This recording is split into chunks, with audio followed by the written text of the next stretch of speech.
Hello everybody, I'm not sure if you can hear me. Yes, I'm live. Um, Welcome everyone.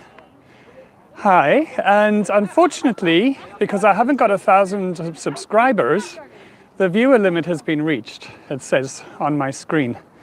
So it's really important to subscribe. How's that for an introduction? But for those of you who don't know me, my name is Mark. I'm an Amsterdam tour guide. My company is called That Damn Guide. And I've been doing online virtual tours now for a couple of years on different platforms. And this is a live stream, so there are a whole lot of people joining. Hello, Ruth, Donna, Barbara. And I will put this live on out on Facebook, listen to me. Hey, Natalie, on YouTube later, so you'll be able to see it again. And John, I want to stay on the Keukenhof topic today, because this will be seen by people who don't know the whole story about Hego. Okay, so I am at Keukenhof Gardens, and I'm wearing my special shirt. Welcome, Pauline. Look at my special tulip shirt. Which was a present from Ruth. Welcome, everyone. Yeah, so, but that's it for the shirt. I'm going to do it. It's a bit chilly today. And wrap myself up. Now I'm going to walk you around the gardens. Hello, Audrey. I'll tell you some stories about tulips. And in the description of the tour, there's a buy me a coffee and a PayPal link if you want to make a donation. That's always welcome. So, let's see. This is how you turn to the other camera. So here we are in Keukenhof Gardens. And yeah, it's the middle of the tulip season. Now I thought I would start here because this is the entrance that many people will remember from having been here before. Hello, Helene. So this is the main entrance. Oh, Donna, there's so many emojis. Isn't it exciting, all the emojis we can use? I saw that the other day. So there's the main entrance. And a bit of a history of Keukenhof Gardens, just as I walk towards some of these sort of interesting areas.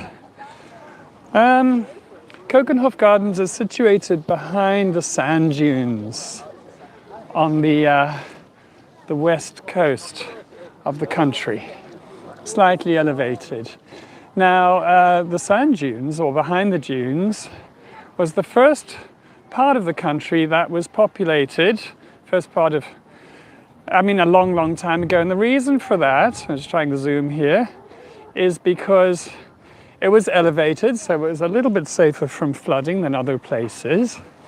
And it was wooded, so there were trees to burn to stay warm, and also there were trees to use to make houses. And there were, hey, welcome Casey. And there were trees the limit's been reached. There were trees for animals to sort of dwell amongst. So there were opportunities for hunting as well. So it was a very good place to be. And there was a hunting ground here actually. And Keukenhof means kitchen court. And think of a kitchen garden, so where there would be a walled garden and people would grow vegetables and herbs and that type of thing. And that's the origin of Keukenhof. Now, in the 1600s, which was the Dutch Golden Age, it was bought by a succession of kind of grand families. And they, at one point, had some formal gardens laid out, actually by the same architects that laid out the Vondelpark in Amsterdam. And that's the basis of the gardens today. And the local authority of Lisse, the local town of Lisse, check out how bright these tulips are, started this festival here in 1949. And the idea was to give local tulip growers an opportunity to show off the new hybrids that they've been developing to try and stimulate the tulip industry. And guess what? It worked. Okay, it sure worked. And look at this interesting planting here. all sorts of different together. So we've got hyacinths, we've got tulips, and a whole lot of different types of tulips as well. Check this out. This is actually what's planted in this bed. All sorts of things. Okay, so these gardens are referred to as the Garden of Europe. And it's the largest outdoor flower festival in the world. Excuse me. And the gardens are 79 acres in size. And there are 40 gardeners who work full-time. And there are 7 million bulbs planted here and grown every year. Now, there are actually 100 different growers. And they donate a whole lot of bulbs, 800 varieties of flowers. And then there's one garden designer who decides how these are going to be best showed off. And my chat's disappeared. I can't see. I don't know if it's just quiet. I think I need to touch the screen every now and again to see the chat. So yeah, there's one person in charge of the design every year. Pretty amazing, isn't it? So this part of the country is actually called the Duin- en Bollenstreek, which means the dune and bulb region.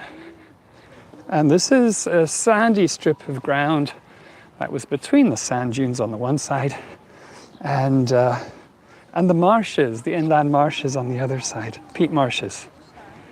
Hey. Such nice gardens. I come here quite a lot on in-person tours. I've been here a few times a week, most weeks during the season that it's open, and it's only open for about 8 weeks. So it's such a treat. I really love it. Laid out in all sorts of different ways. Look, this is kind of grand. And there are 26 million visitors a day here on average, by the way. So, yeah, pretty popular place. We're a bit later in the day now, so it's just gone 4 o'clock here. That's when I started, and thankfully the rain passed. Yeah, isn't it lovely? And the grounds absorb the crowds quite well, it must be said. And there's all sorts of different styles, so, and we'll have a good look at all of them.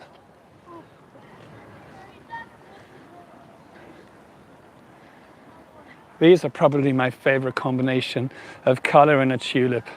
It's the red and orange, called Flare. Indeed, it does have a lot of flair.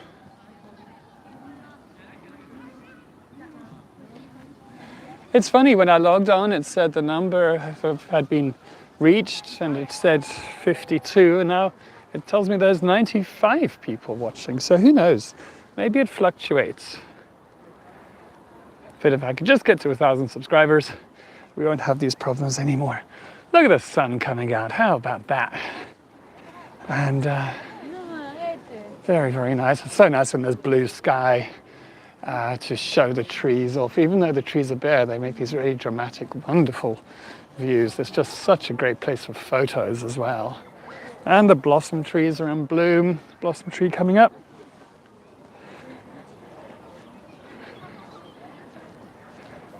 And daffodils, as we say in English. I do love daffodils. And there are all sorts of different types. These ones are pretty unusual. They look like a marigold in the middle of a blonde daffodil. So, I mean, obviously the traditional ones are just an absolute splash of yellow. That's what we've got here. I remember seeing the film Dr. Zhivago as a kid, and there were fields of daffodils, and that's the first time I ever saw a field of daffodils. You know, coming from South Africa originally, you don't really have fields of daffodils.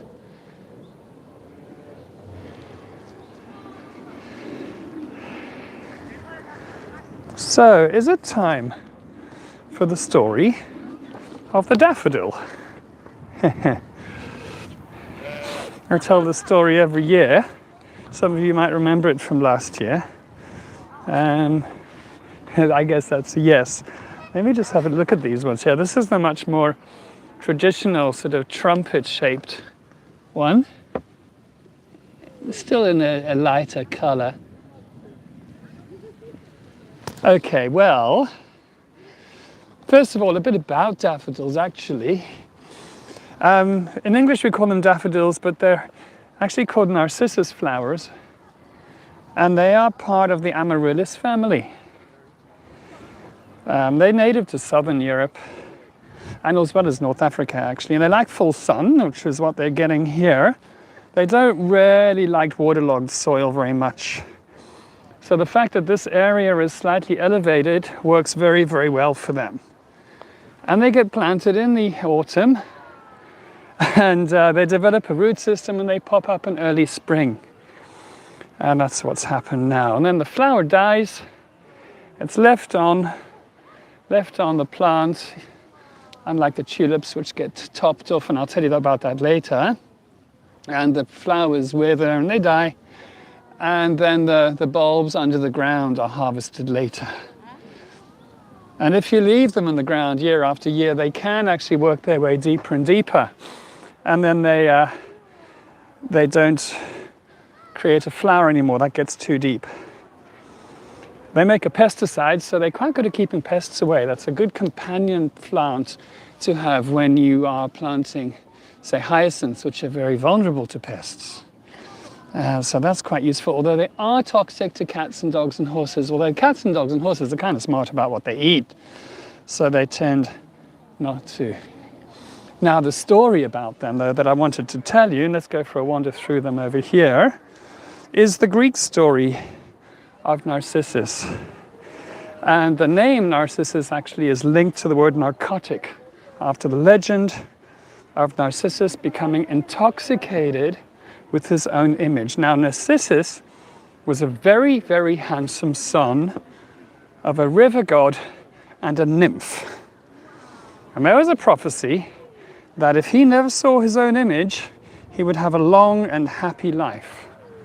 Now, all he really wanted to do was go hunting.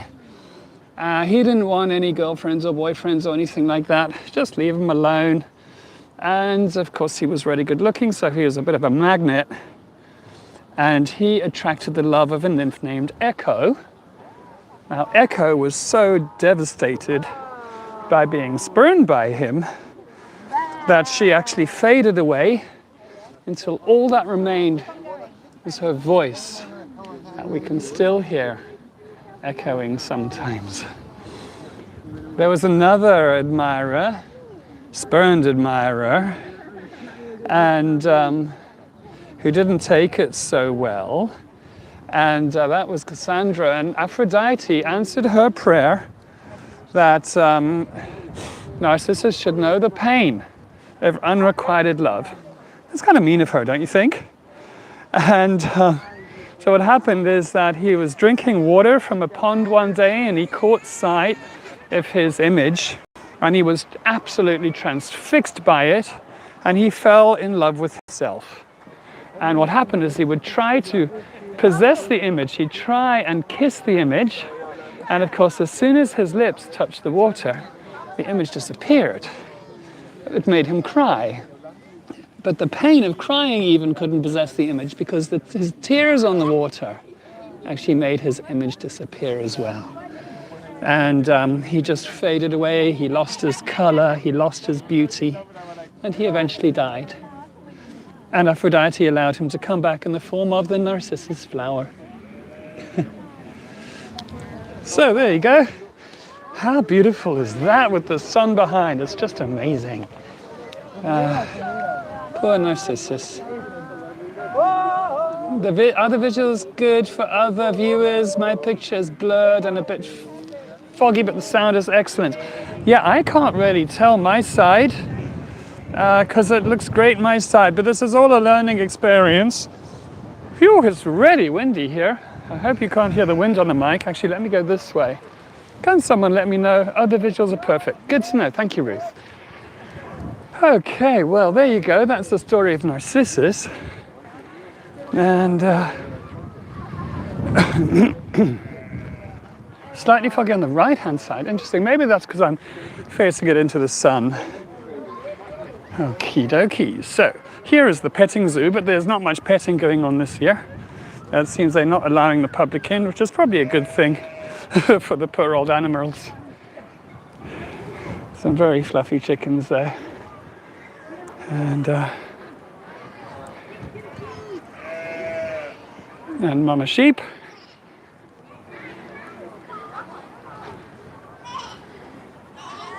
So when I point you up at the sky, it's because I'm going past a whole bunch of people and I don't want to get anybody unnecessarily in shot, particularly not people who are here with their kids. Right, so. Yeah, the huge pots are great. Somebody was just saying, want the huge pots.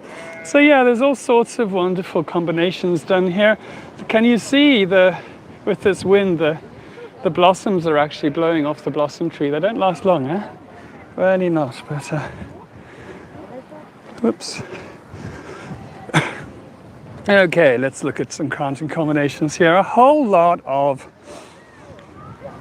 hyacinths. And of course there is a story about hyacinth, but maybe I'll give the Greek myths a break for a while and come back to that one a bit later.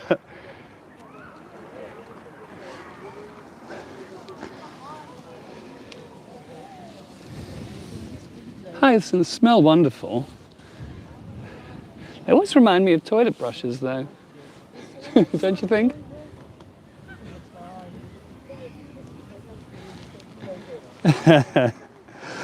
Yeah, I'll try and remember to tell you the hyacinth story. Otherwise, I'm sure you'll remind me. Have a look at these plants here. These tall ones are kind of my favorites. I can't get very close to these. And the zoom actually distorts the image a lot. But these are Fritillaria imperialis. Really beautiful. I'll find some I can get closer to because that zoom is distorting the image quite a lot. Okay.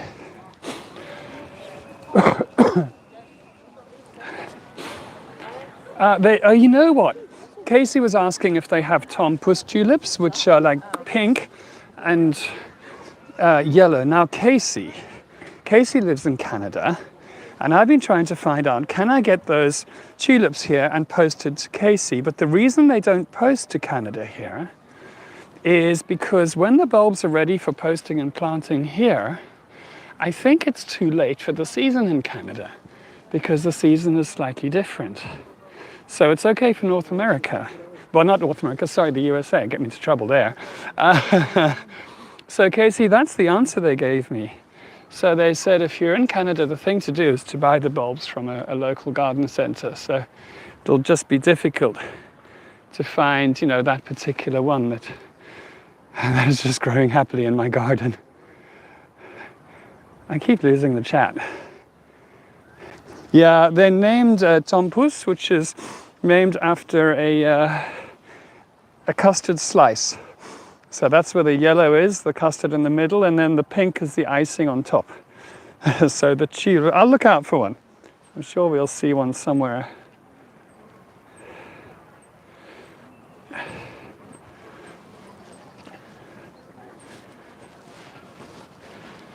I just noticed that this part is doing very well now. You know, different parts of the garden come into their own at different times.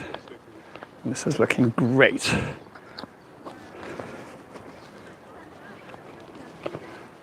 And they do a lot of lawn mowing here. And some of you might have noticed that there is a difference. Color grass on the edges. It's darker. And that's because it's hardier. Much, much hardier. Yes, it feels a little bit irreverent to call a hyacinth like an upside-down toilet brush, but there you go. Oh, they did mail to you. Okay, Linda, the place I asked here, because there are a bunch of places that mail, that was the answer they gave me. Well, maybe I'll try the other ones as well. Maybe some of them do. I love this part. It's so peaceful here. Yeah, well, it's late in the day, so yeah, the main busy period is past now. I normally come here in the morning, and I was here yesterday, much later in the day, and it actually worked quite well. How often do these tulips last? I don't really know how to interpret that question. How long do they last, I'm assuming you mean. Yeah, okay. The flower probably lasts, 2 weeks maybe. So these are the early bloomers here. They're early and late bloomers.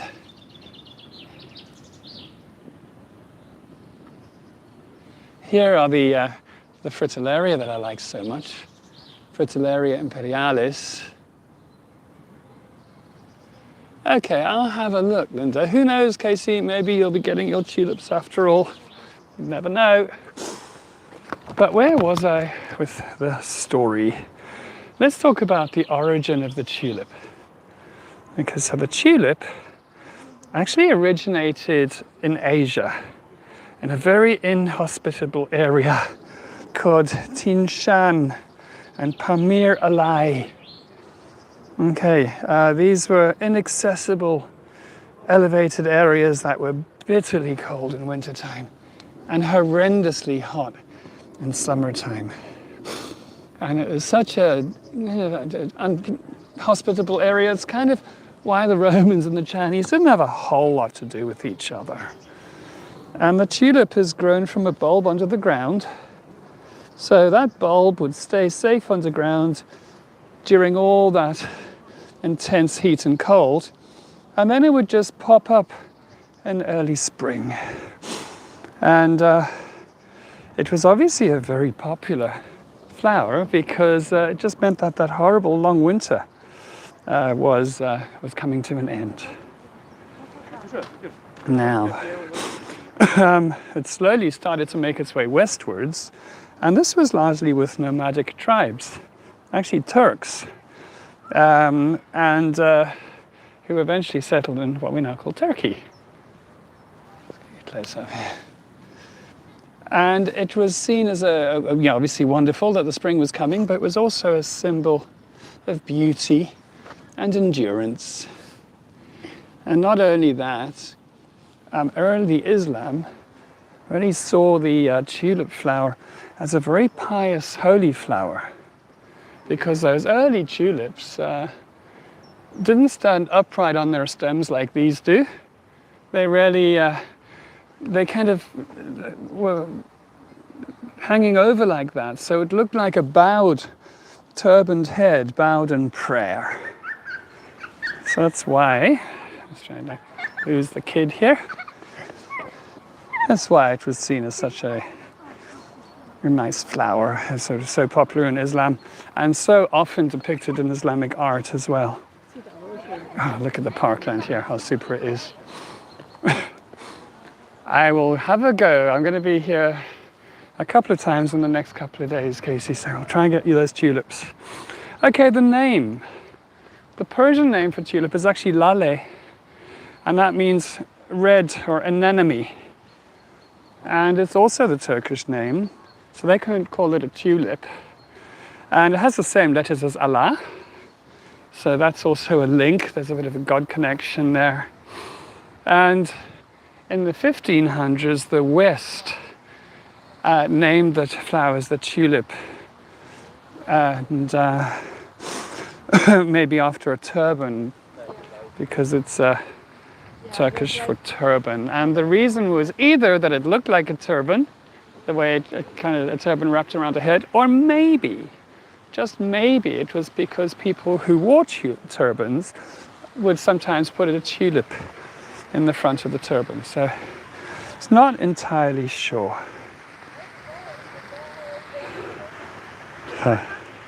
More daffodils in different colors.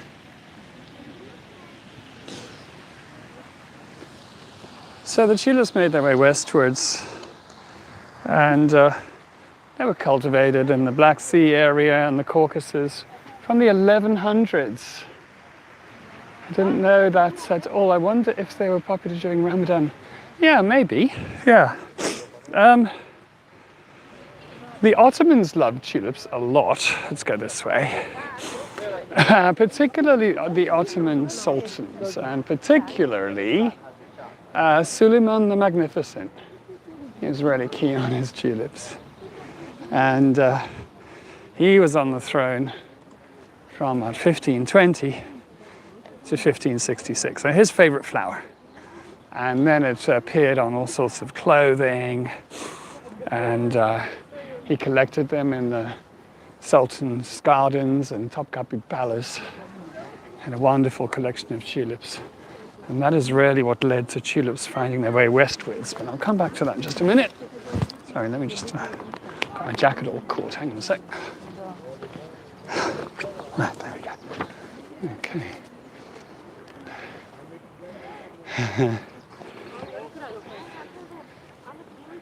Look at yourself.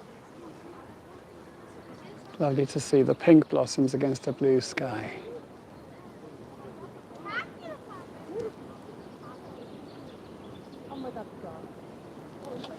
One day, Casey, one day you're going to have them if I got to bring them over there myself. Okay.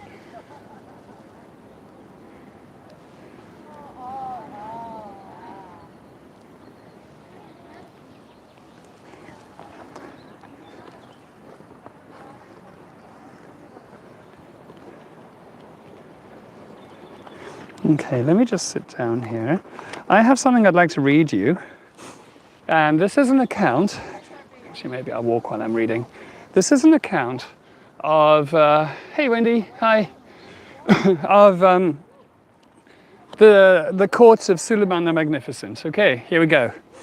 Each spring, for a period of weeks, the imperial gardens were filled with prize tulips, Turkish, Dutch, Iranian, all of them shown to their best advantage. Tulips, whose petals had flexed too wide, were held shut with fine threads, hand-tied.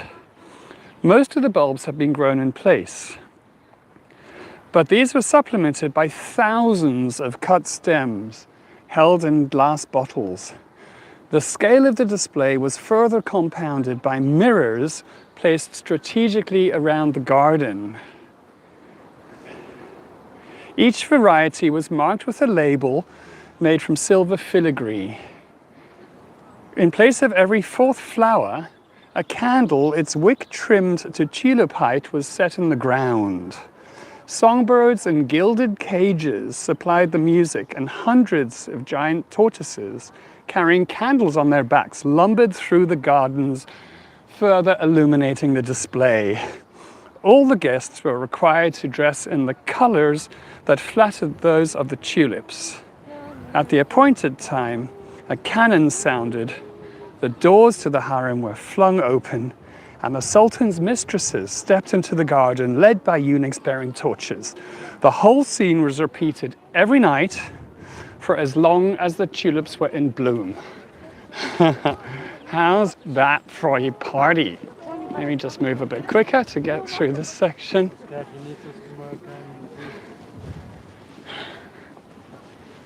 So, there's an indoor section which we'll get to in a bit. I'm just going to cross the tail end of the lake here. And yeah, it's quite mind-blowing. I like the idea of the tortoises with candles on their backs supplying the lighting. I mean, how cool is that?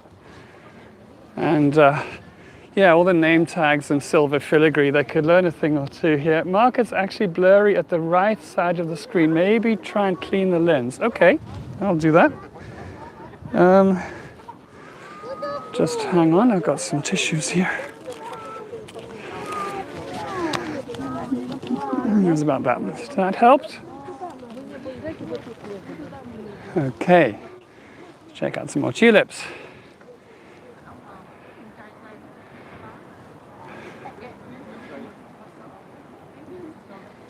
Okay, here's a nice combination again. This combination of yellows and oranges, and in this case, tulips and daffodils together. I'll take you flying over the tulips.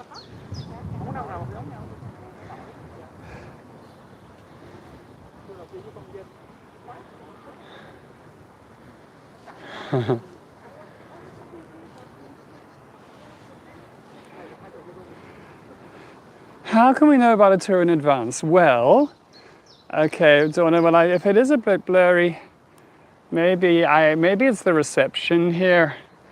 There's a lot to learn.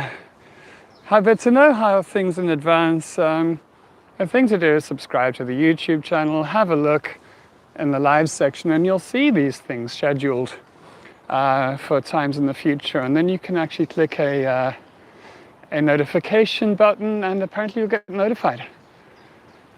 So that's one way. Oh, thank you. So yeah, anyway, let's carry on. So, this could be some interesting views into the sun here. Lovely big lake and fountain. As I said, 79 acres here, with 7 million bulbs. And so here we go. This is the colour they're meant to be, isn't it? Wendy, my tours are not on the calendar yet because I haven't been invited to be able to list tours on the calendar. Apparently this is going to happen with batches of guides. And look forward to that. Hey, look what we've got here. We have hyacinths here. And rather nice ones as well. 2 different colours. So it's a dark purple. Called the blue trophy. What I like about these dark purple ones is that they're actually a variety of colors. Check it out. So there's some lilac in there, there's some purple in there. I mean, look at these ones. This is a really lovely color.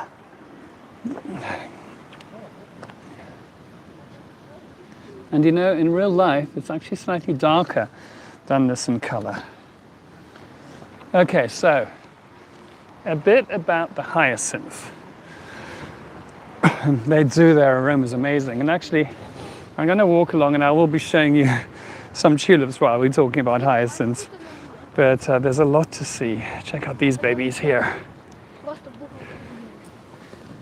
Memphis.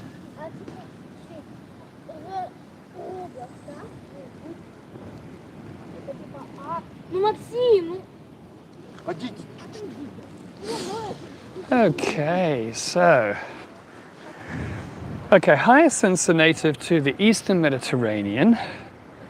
So Turkey, Turkmenistan, Iraq, Iran, Israel. And they're very fragrant.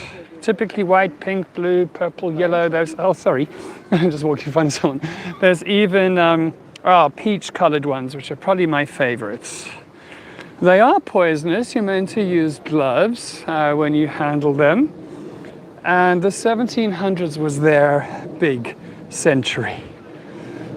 People here had their fingers burned with the tulip bubble in the 1600s. And hyacinths were like the new kid on the block. And there are 2,000 named varieties nowadays. Amazing, huh? And they're very different from their wild species. They've already been bred to be taller with double florets. And, oh no. Oh, gross. Oh, a bird just said hello to me. Ooh. Hang on a sec. Can you look at the daffodils for a while? I need to just get a tissue. How's that for lucky? Right down my collar.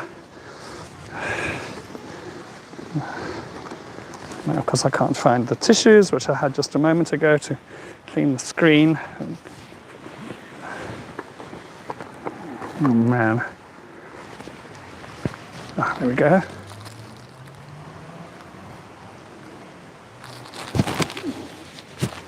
Oh, yuck.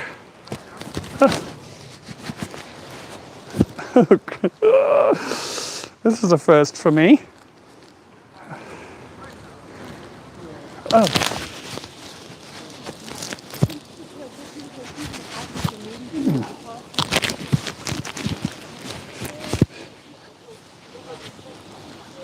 Almost sorted myself out. Oh.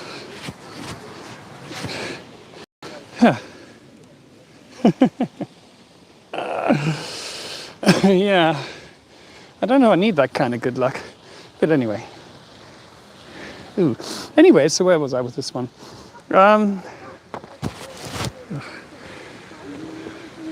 Let's find some more while I'm talking about them. So it's a bit of a bare patch here. Okay.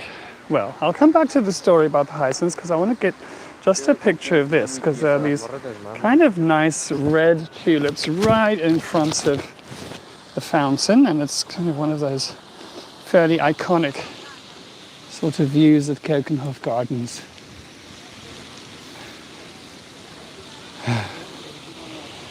Okay. So, back to a little bit of Greek mythology, and let's talk about the hyacinth. So, Hyacinth was, oh, here's some hyacinths. Hyacinth was a very handsome Spartan prince. And his really great looks, you can see me with the gimbal, look. His really great looks attracted the attentions of the god Apollo, who, was attracted to people. It didn't really matter terribly to Apollo what gender they were. And they became lovers. And it's always about guys looking good, isn't it? And they got around in Apollo's chariot that was drawn by swans. Okay, which I think is like just a bit camp, don't you? And Apollo taught his lover to use the crossbow and to make music with the lyre, and also the art of prophecy. And what they really love to do, most of all, is exercises at the gym. It's like, well, they would, wouldn't they, And one day Apollo was teaching him the game of quoits. And Apollo threw the thing with such huge strength, the discus, trying basically to impress his lover. So he threw it so hard that it slit the clouds in the sky. And Hyacinth ran behind it, trying to catch it to impress Apollo. And it came crashing down, it hit the ground, and it bounced back up. And it hit Hyacinth on the head, killing him. Okay. Now, when Hyacinth died, Apollo was just devastated. He wept, blaming himself.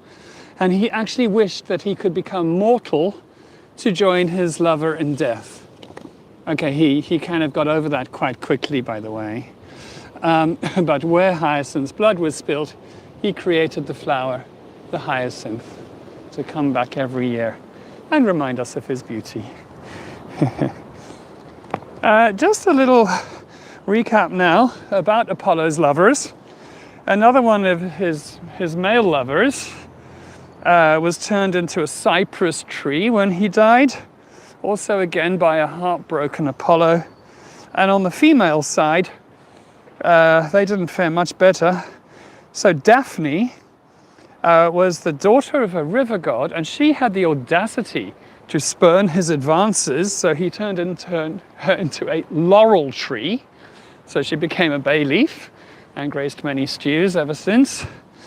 He had a fling with Cassandra, a Roman prince. Show you some Troy actually, a Trojan princess, and he gave her the power of prophecy in return for her sharing his bed. But she didn't keep her part of the bargain, so he cursed her. So she had the gift of prophecy. The snag was that nobody would ever believe her. So I think the moral of all these stories is Apollo was kind of like bad news, okay? Keep clear, keep well clear. Yeah, absolutely, Ruth. Where are we time-wise? We're 39 minutes in. You can see this part of the garden is yet to come on. So there are areas which haven't even started yet. And they do that intentionally, so so that there's always places looking good. And they also replace beds sometimes. So when one flower is done, hey, it's Tariq here, welcome. And yeah, they replace the flowers so they have new beds. And also they do what's called lasagna planting. And that's when they plant the bulbs underground in like 3 layers. And then the one closest to the surface flowers first. And then they cut those off. And then the next ones flower and so on. And they cut those off when they're done, and then the ones after that. So they keep on having things looking good, which is, I mean, a really nice idea. I think it works very well. And then, of course, they have the beds where all the different types come up at the same time. And look, the rhododendrons are coming into bloom as well, over here. And after the rhododendrons, we get all the azaleas. So there's always something happening.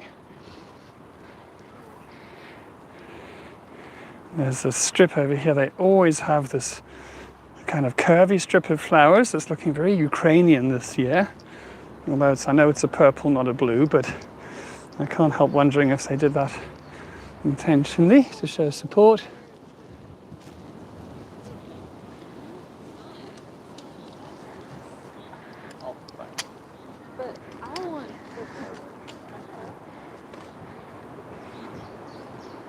I think once the tour is over, I think the chat's gone. We'll find out, because this tour will be on YouTube later, once it's done. But I suspect that the chat won't be there, which is why I'm trying to remember to repeat the questions when asked, but I'm probably forgetting. Look at these hyacinths here in the nice sort of subtle yellowy colour. Yeah, taking screenshots. There is an app you can put on your computer, I guess, maybe phone, which is specifically for taking screenshots on YouTube, and apparently it works very well. Which is always a fun thing to do, because then you can end up with hundreds and thousands of photographs and never ever look at them again. That's what happened with all of mine anyway. You can change the settings to keep the comments. Oh, how interesting. Okay, maybe I'll do that in the future.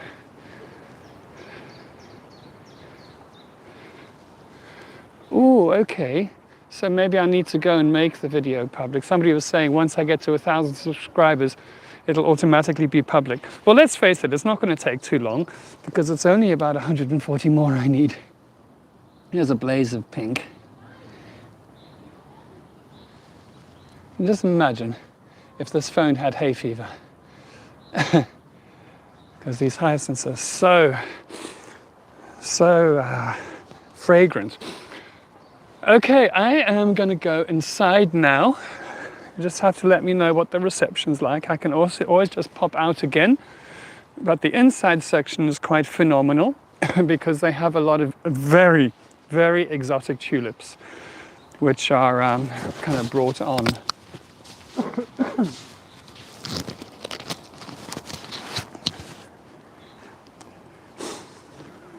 So because there are so few tulips in bloom right at the beginning, what they have is this great big indoor section. It's called the Willem Alexander Pavilion. And yeah, you need scratch cards at home, and I can tell you which ones to scratch so you can see what it smells, what I'm looking at smells like. That'd be a good thing, wouldn't it? Okay, so if I could just designate Ruth, if you can just let me know how the reception goes inside, that would be fantastic.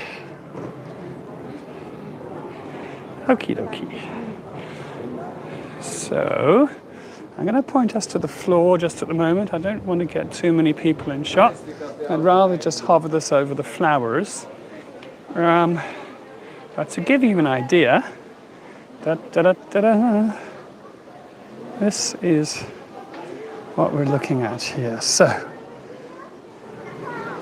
let's have a look at the different tulips. This is a double tulip because it has double the amount of leaves. So that's a whole family of tulips. Tulips don't have scent, by the way.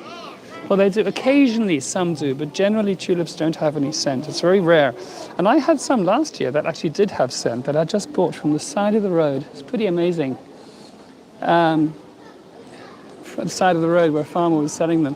And then I had them in my house, and I was like, why can't I smell these? This doesn't make sense. This doesn't make sense. Oh, goodness me, there's a dad joke there somewhere. This is a double tulip called the cotton candy.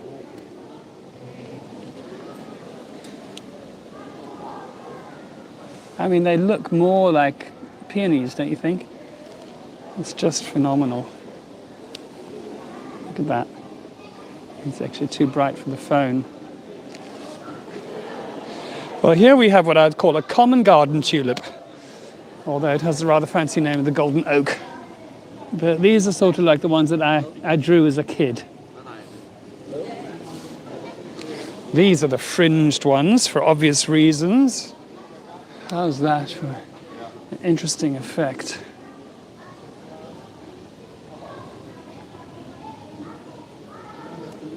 Hey, Amy, you're here. Welcome, Amy.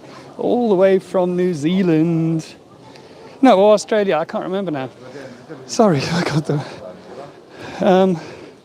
It's Oz, isn't it?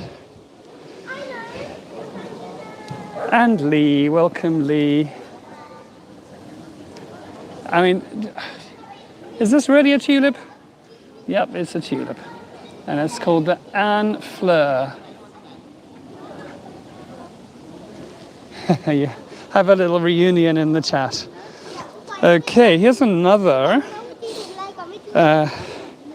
a masterpiece, P-E-A-C-E, like the name.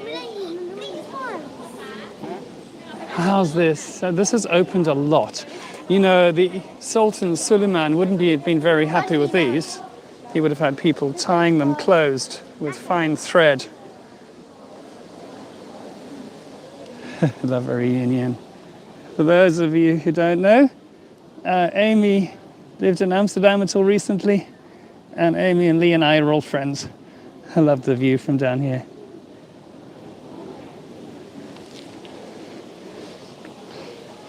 Okay, check out these babies.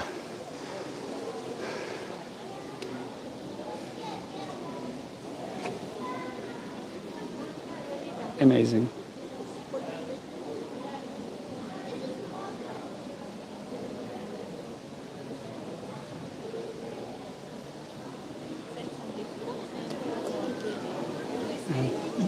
These are sort of lily-shaped ones, so beloved by Suleiman the Magnificent. They were his favorite ones, the lily ones. See here it says a lily-flowered group. Très chic festival. Festival.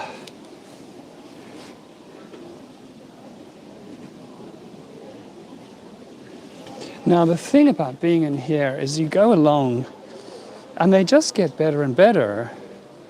You know, you think you've seen the best one, and then you get another one and you think, oh no, that's better. And it just seems to be, yeah, quite amazing. Now, there's a reason that the Dutch breed so many tulips. So maybe it's time for a story again. Okay, we'll jump in. Where should we jump in? Tulips were very popular in the Ottoman court, and then particularly this ambassador Bursbeck, he was the ambassador from Vienna, from the Habsburg court, and he would take these tulips back to Vienna, and they became popular there. Look at this absolutely amazingly colored ones here. These ones, I'll get closer to them here. And they became very popular there. And there was a famous botanist called Clusius who collected them. He loved them. Now, there's a bit of a regime change in the Habsburg court. And Clusius fell from flavor. And he ended up going to Leiden. And he took, that's Leiden just near here. And he took his tulip collection with him, his bulb collection with him. Now, they started off in the Habsburg court, or the Ottoman court, then the Habsburg court, and they became very popular in the French court. And what the French make popular, the Dutch make profitable. Okay, now, what I would just say in France, whatever the currency, it doesn't matter. A laborer in those years would make about 150 whatevers a year in wages. And fancy French ladies would be paying 1,000 of whatever for a single cut flower to wear in their cleavage, you know, at a big party at Versailles. So, yeah, they were popular. And colors are amazing. So anyway, yeah, they were popular in the French court, and then they started growing them here in the Netherlands. Now, tulips propagate in two different ways. They can cross-pollinate, and that's how you're going to get new varieties forming of two different types of tulip breeding that way. And, sorry,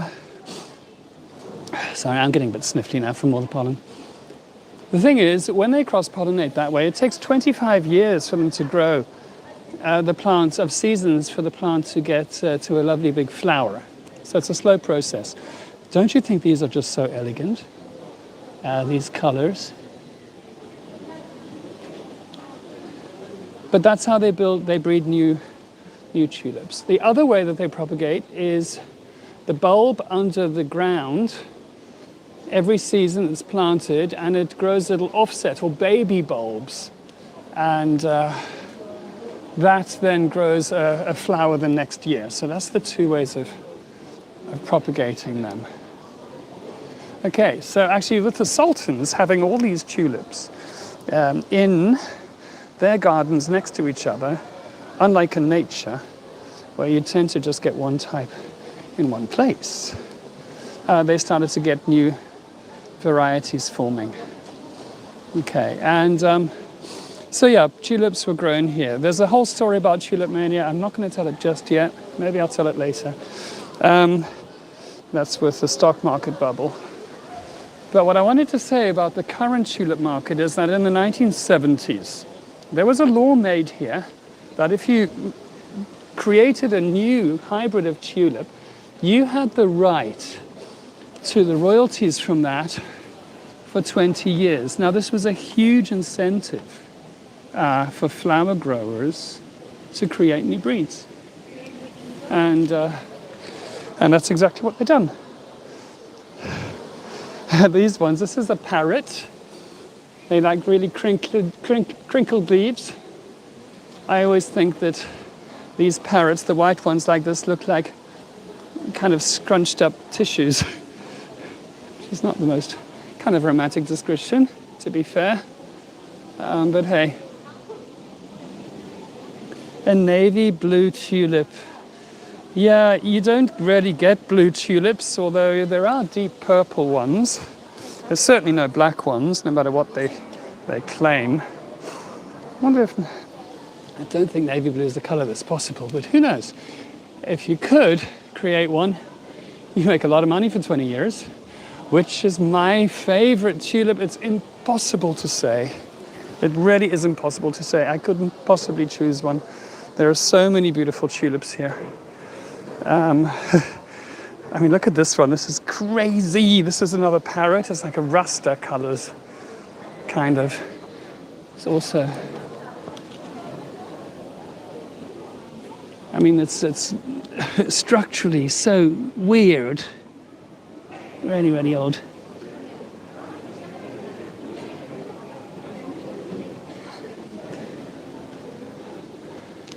Now, what else can I show you? There's just... Let's see if there's anything that really catches the eye. Go through to the other... Whoopsie. Run over a child. Here's a nice one. I mean, these are a fringed one with purple and then sort of white frosting around the edges. This is pretty amazing, it must be said.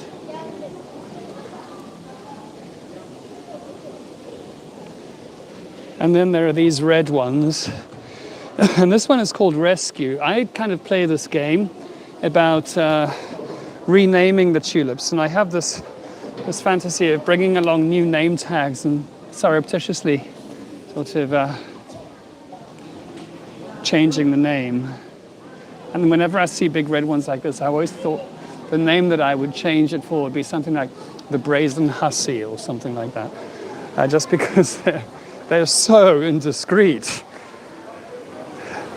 All called Slicey, yes. Let me see, I have a Slicey here somewhere. Ha, here we go. For those of you who aren't aware, Slicey is my company mascot. And let's try and get the chat back. Here we go. Let's see. Da-da-da-da-da-da. Oh, he's a bit shy today. This is a Slicey. It's a perpetually surprised cheese slicer with, of course, my logo on the back.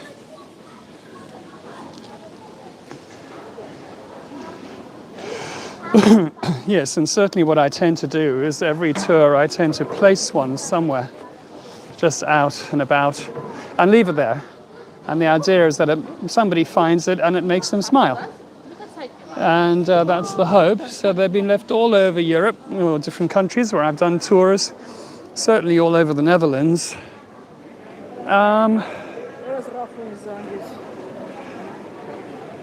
See, here's some really full, lush, double purple tulips. I'll show you these ones. You can see why over the years, I mean, I've just taken so many thousands of photographs here. And then every time I'm here, I promise myself I'm not going to take any more photographs. And inevitably I do, because I'll see, ooh, something new. Talking about something new, I saw a type of tulip that I'd never seen before. And then I was talking to a lady who was photographing them, and she said she'd also never seen them before.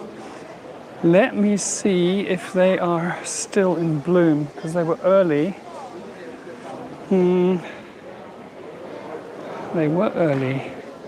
What happens is that maybe they've been chopped. I think they've been chopped, but check out this one. Is a really beautiful one with this really delicate pink edging on the white leaves. It's called a Wild Romance. We all know about those, don't we?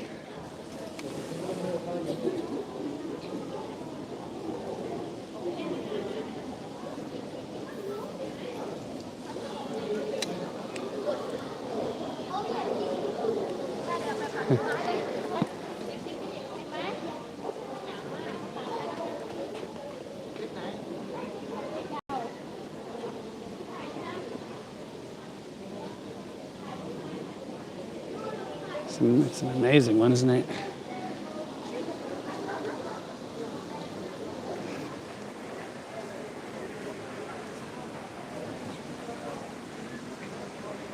Look at these weird ones here. Really kind of skinny-leaved lily ones. Really unusual.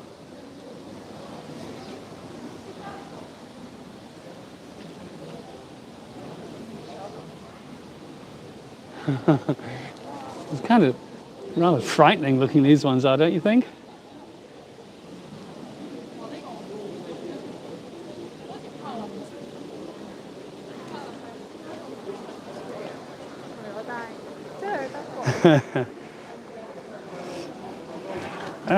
Let's see.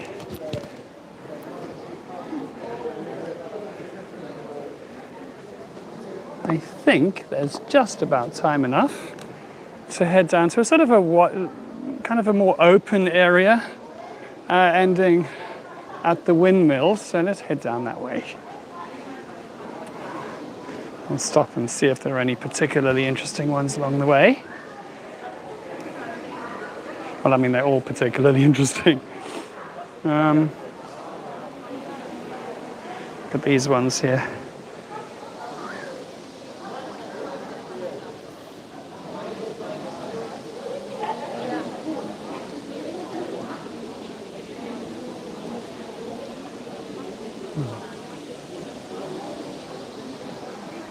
This is about as dark as tulips get here.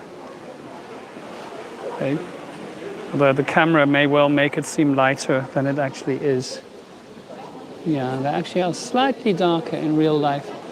But this is what they probably call the black tulip, but of course it's not black.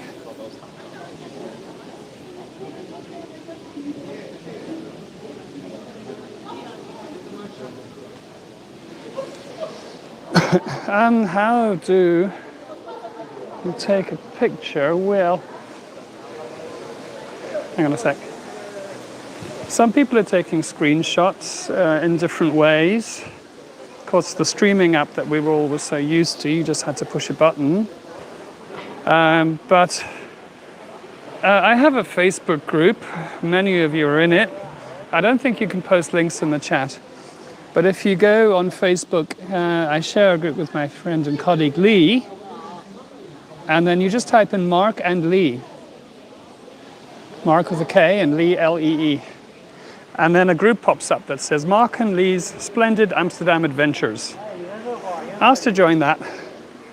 And I'll approve it later. And then I'll thank you, Lee. And then in that, there is actually a post by somebody explaining what to download to easily take screenshots in YouTube.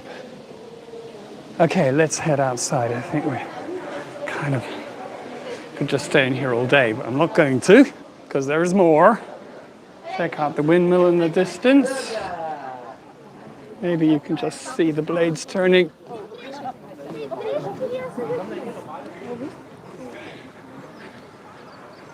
I cannot believe there's a blue sky. It was raining this morning. This means that the universe likes my tours.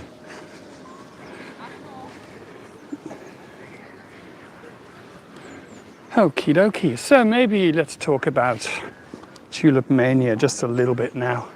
And then I will have kind of thoroughly explored the whole topic. So, Tulip Mania is well known because it's when the Dutch lost their normal sort of reserve. Yeah, if you just join Lee and my Facebook group, and somebody can just in Facebook type in Mark and Lee, and then it'll pop up as Mark Lee's Splendid Amsterdam Adventure. And then I will pin a post to the top explaining how to take screenshots in YouTube. Okay. Right, so Tulip Mania happened in the 1600s, in the 1630s. And this was known as the Dutch Golden Age. Golden for some, not for all.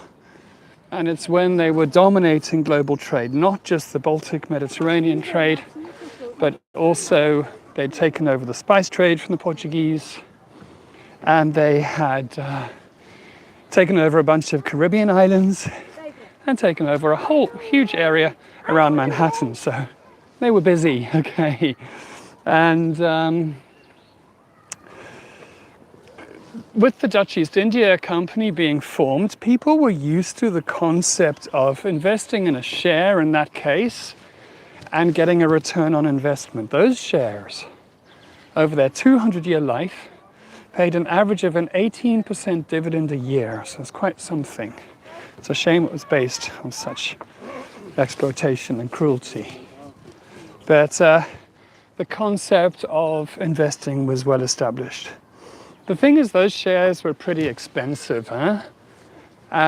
True, I mean, building laborers and cleaning women got together and they made syndicates and they bought shares, but still, it was a very expensive undertaking. Oops, not quite used to the zoom yet. And so yeah, people wanted to invest something. Now, workers in that period worked 16-hour days for something like, 300 guilders a year. And they could maybe save 20 guilders a year. Now, imagine they just rented a bit of ground and they bought some tulip bulbs and they just took a punt, as it were, see if they could grow some tulips and make some money, because it was a much less lower barriers to entry, than the Dutch East India Company, for which he needed so much money. Another contributing factor was advertising. This was actually the golden age of Dutch art. And, these famous Dutch masters, they had pupils, and they would get their pupils painting catalogues of tulips. So when people came to sell tulips, they could show this beautiful catalogue to their prospective customers, and they could see what they would be buying. The really clever people had no prices in their catalogues, so they could adjust the price to whoever happened to be looking at it. And people sold their tulips in taverns. And there wasn't like a formal auction houses and stuff. They were really much more like local taverns, very jolly, and drinks going around. And after each sale, a jug of wine would go around. So you'd imagine the people weren't really making the best decisions after a few rounds. By the way, just to pause there, I love the view of these fritillaria from below. So these crowned fritillarias, and you get underneath the crown like this. I just love it. It's like a secret world underneath. I think it's cool. I've always struggled to photograph these, but yeah, from this here, that's where the magic happens. Okay, so the rare tulips were auctioned by bulb, and the common garden ones were by bed. Now in 1633, something kind of unusual happened, and an elegant house in the town of Hoorn, Hoorn, was sold for 3 tulip bulbs, was traded for 3 tulip bulbs. Now this blew people's minds. Tulips were now currency. And also in 1633, the bubonic plague ripped through the country. 1 in 8 people from Haarlem died. Now this meant there were less workmen. So what happens when there are less workmen is that the ones that are left make more money. So wages went up and they had even more spare cash. Okay, so they could also enter into the tulip market. Now, a bed of tulips will be planted. They have to be planted by, say, the end of October. And then next year's crop would be auctioned. Let's try and get a picture of these with the sun differently. Actually, I think it was nicer looking into the sun, wasn't it? So, next spring's crop would be auctioned. So when people bought that, bidded, and they won the auction, they just pay down a small amount, and then next spring they would pay the balance, and that would be adjusted depending on the size of the bulb. Okay. Now, traders like to trade, okay? And what happens once you've sold your bed? Well, you're stuck. There's nothing else to trade. So what people started to do is they started to actually buy each other's contracts. So say, well, you bought the contract last week. Can I buy that contract from you? And I'll just give you a bit more. And they're like, okay, that works for me. And these contracts ended up sort of 5 deep. So basically a futures market developed. And you know what was amazing? The price just kept going up and up and up. You just couldn't lose. I mean, what could possibly go wrong? Anyway, what did go wrong?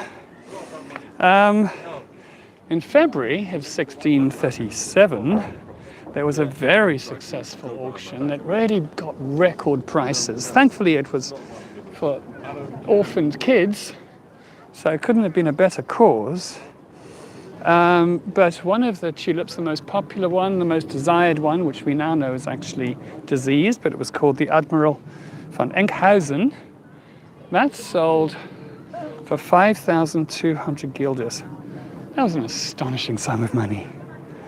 There were 70 lots in that auction and 100 bulbs, and they sold for 90,000 guilders. Now that in today's money is somewhere between 5 and 15 million in today's money. So yeah, crazy prices. And you know, just a bog standard bed of yellow or red tulips, which normally would be worth 20 guilders, was making at the auctions 1,200 guilders. So yeah, I mean, the market was a little overheated, shall we say. And then what happened one morning is people just stopped buying. There was no bids. And people started looking at each other in absolute confusion, like what on earth is going on here? Nobody was bidding. And of course, there wasn't the excellent communications we have nowadays. But slowly, over the course of about 10 days, the entire tulip industry market just collapsed. And that was the crash. Now, there were all these people who had contracts that they still owed money on. It bounced backwards and forwards between the courts. And the courts eventually just changed those contracts into options. And you could pay a small fee, like 3.5%, and you could be released from your obligations, which is what everybody did. Okay, so that's how that ended. Check out this field of hyacinths here. Oh, look, you can see the shadow of the windmill.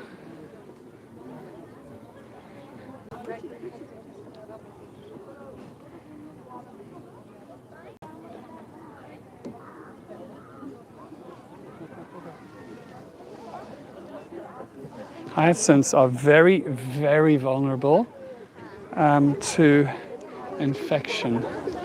They get viruses very easily. So I'm just trying to get through a crowd of people here. Excuse me. So people don't walk in hyacinth fields. That's a really big no-no. Here's a little woodland section. Pretty. It's like a nice contrast to the sort of the overdose of flowers. Let's see, are there any questions? Since I'm walking through here, I can keep a better eye on the chat.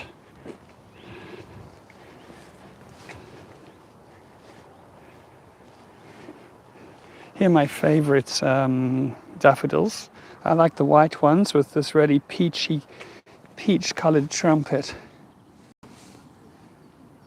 Really my favorite ones. And on my Instagram, if you want to follow my Instagram, it's also that damn guide. Same name as my YouTube.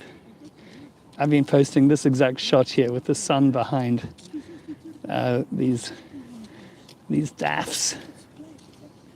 Is there a time that I don't know, Donna? Somebody said that, but it doesn't appear to be the case. I was intending to go for about 90 minutes, which is a bit long for a YouTube video, I know.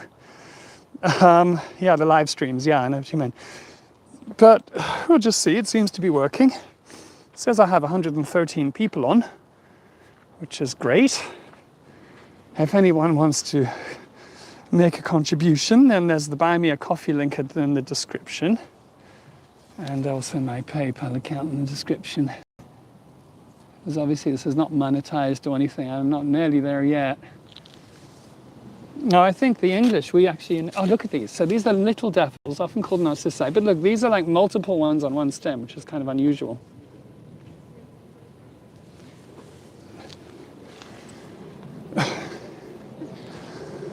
Phew.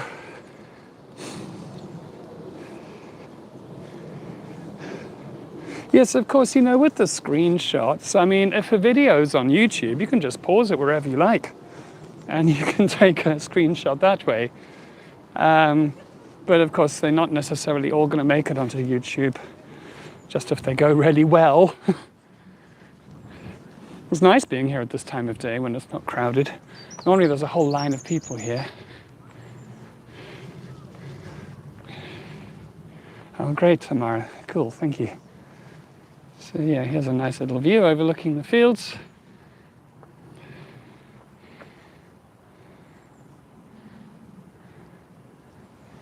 This is what, oh, sorry. This is what I look like, just in case any of you haven't seen.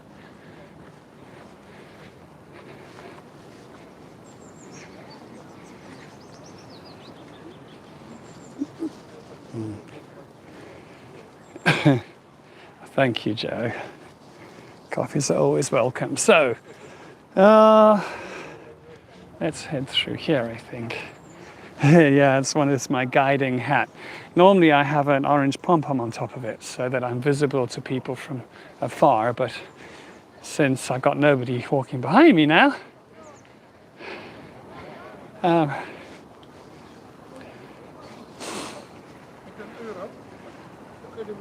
yes, actually that's just so bright. It almost looks like it doesn't handle the blossom trees. It's amazing how quickly the blossom trees turn, just in such a brief period. But yeah, these are all the white blossoms here. And I'm going to dash us into the orchid house quick. That's at the end there, the Beatrix Pavilion. Let's have a look at those. And then we've done a lot of the major areas. I'm really good at slowly killing orchids. Look at this tree, it doesn't get more in full bloom than this, eh?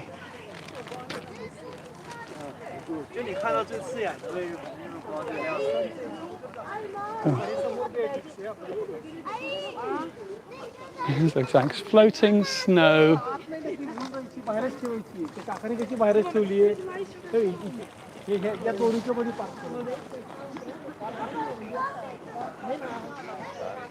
Okay, so into the orchid house. Here's me in the window.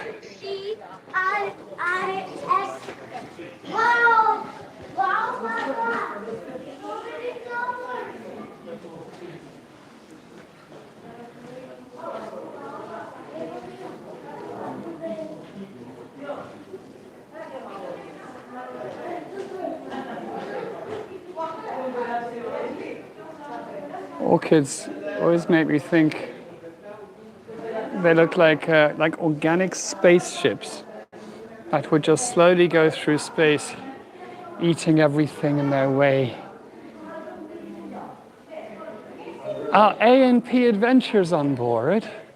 Oh, how wonderful, Aaron and Patrick, how lovely. Thank you for joining. And thanks, Fran, for the donation in PayPal. Much appreciated. Wow, there's just hardly any people here. Look at this. So I can show you these really strangest of orchids. Check it out. This is kind of so unusual. And it looks like it's got like a little container here for catching flies or something. A carnivorous orchid.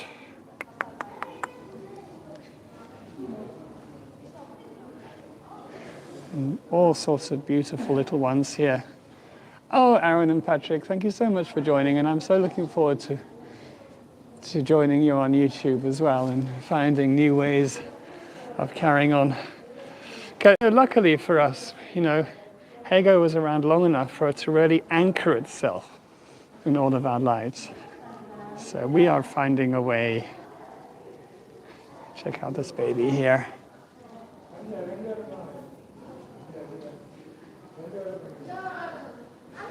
Oh, Patrick and Aaron, I have to show you my shirt.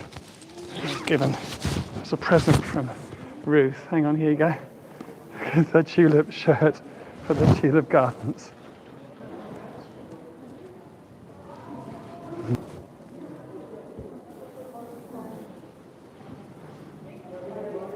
Yeah, it is like it's a tulip fly trap. And check out these lilies here, just loads and loads of lilies.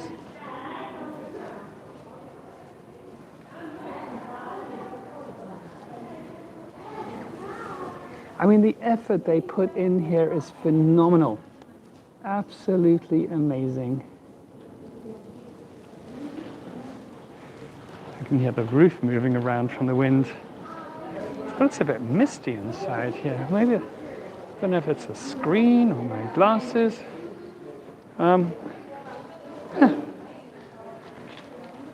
Okay, let's get out. Okay, because he had the blue ones, but they're not real. I think they're just made with blue dye or something. Don't quite know how they do that. It is misty, isn't it? Maybe it's because it's humid in here and it's picking that up. So I will head out and then I'll just clean the lens a little bit and then we'll do the last 10 minutes in the gardens.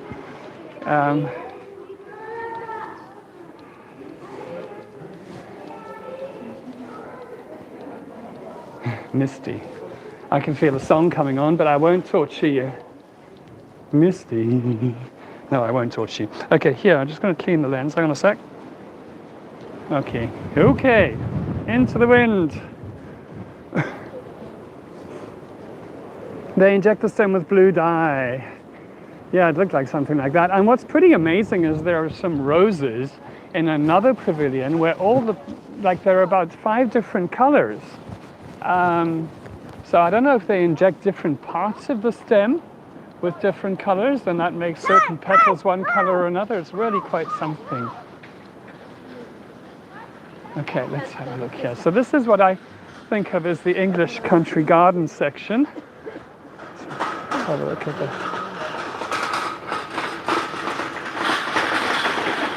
They come rattling by. Okay. So it's like an English country garden. Hey, Pauline, I didn't see you initially. Thanks for joining. Nice to see you here. Yeah, this area here really absorbs crowds. Like even on the busiest of days, you can walk through here and it feels kind of restful, peaceful. It's really phenomenal gardens, you know. Yes, please all imagine Aaron and Patrick singing Misty. That's going to be the most enjoyable way of hearing it. Certainly not with me trying to sing it. I dare not even try and hum it.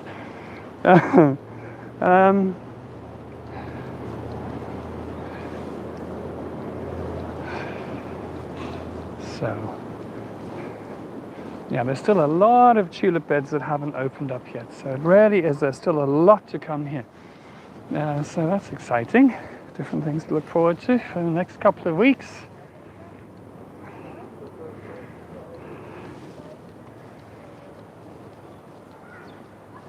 So yeah, if this doesn't go onto my YouTube channel automatically, then what I'll do later when I get home this evening is I'll make it into a public video. So you will ultimately be able to see it again if you wish. Just maybe not immediately. Little bluebells. Hey. These look like English bluebells because you can see how they're like curving over. The English bluebells curve over like that. The Spanish ones are very upright, and you get real bluebell snobs in England. Hey, look what I found. Casey, if you're still with us, here's your tulip. Here is the tompous, which is the yellow on top. I mean, yellow underneath and pink on top. They get a lot pinker when they're open as well. Hey, Carol, hi.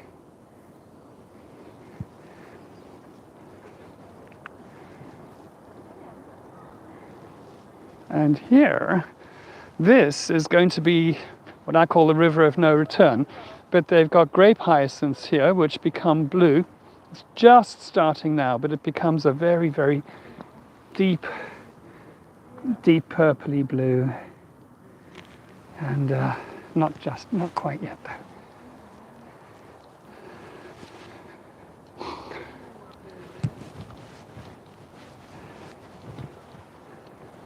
So, 1 hour 24 minutes. Coming to the end. Any last questions? Now would be the time. And when is it in full bloom? Well, Donna, it depends what. You see, that's why they stagger it. So the hyacinths and the daffodils are first. And then the tulips come. Of course, they're the early tulips and the late tulips. And then at the end, we get the azaleas. So not my favorite time. Which is, I think, the optimum week is the 3rd week in April, whenever I'm asked. So to really put me on a block, And that is when I advise people to come. Third week in April. Yeah, when you were here last year, Donna, it was looking great. And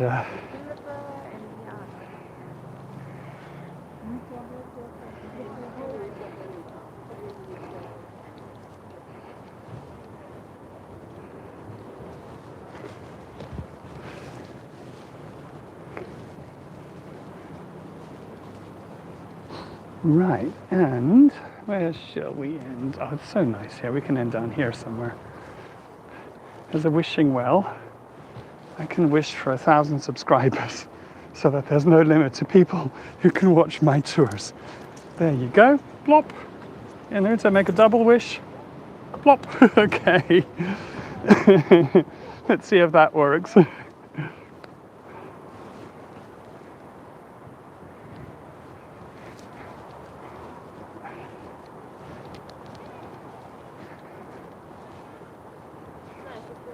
I got on late.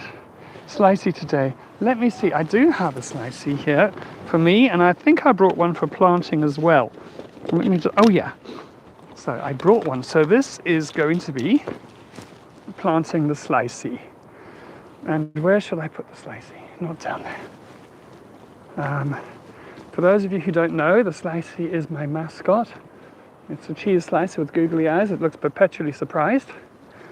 And the idea is I plant it somewhere to amuse people, but I don't want to be planting it somewhere that will offend, you know, because these are all growers here, and the beds belong to different growers, and they have the names of the growers, so I need to find like a pot somewhere. But I have a couple of minutes, so let's try and find a nice home for the slicey. Not too obvious, but somewhere where it'll be found.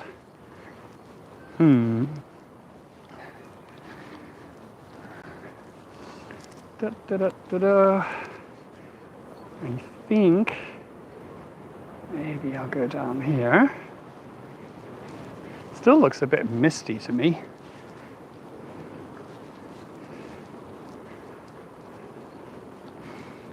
Right. Okay, how's about this for a nice slicey? Oh, this is a good place. So look, here is a really nice bed, and it's all sorts of different plants planted. I can pop the slicey in there. Okay, that is the home of the slicey. So if it's not a member of the public who picks it up and takes it home, it'll be a gardener going, what the devil is this? I can't imagine a nicer home for a slicey. Oh, okay, everyone. Well, thank you so much for joining. And I'll just look at how nice this is there with the sun coming through behind these flowers on this crescent-shaped bed here. Let me just get a low shot of this. Amazing. Oh no, I can't stop now. Show you this bed.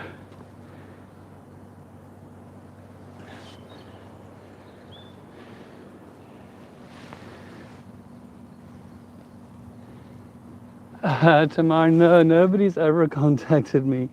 I realized somebody, I can't remember who it was now, said I need to put a QR code on the back, and of course I should. You know, I love my logo so much though, you know, and I'm so happy with my logo. Garima, who many of you know, helped, we did it together. So here's the logo, and it's me with my hat on and my pom-pom. So I kind of don't want to lose the logo. But, so normally I have the pom-pom on here, you see, and you can see the similarity, except I just look much younger in the logo. Hey. But yeah, a QR code would make sense. But thank you so much for joining, everybody. This was the first, and the first of many live streams on YouTube. And yeah, thanks for joining, and take care, and see you another day. Bye-bye. It's a pleasure, everybody. Pleasure, Ruth. Glad you liked it, Lee. Lee and I are going to have to do a duo either on a boat or a bike. So we'll be doing that. Thanks for joining. It's lovely to see so many friendly names. Satyam, great. Awesome that you're here. Very flattered. Great. Okay, well, I'm going to really sign off now. So see you soon, everybody. Take care. Bye.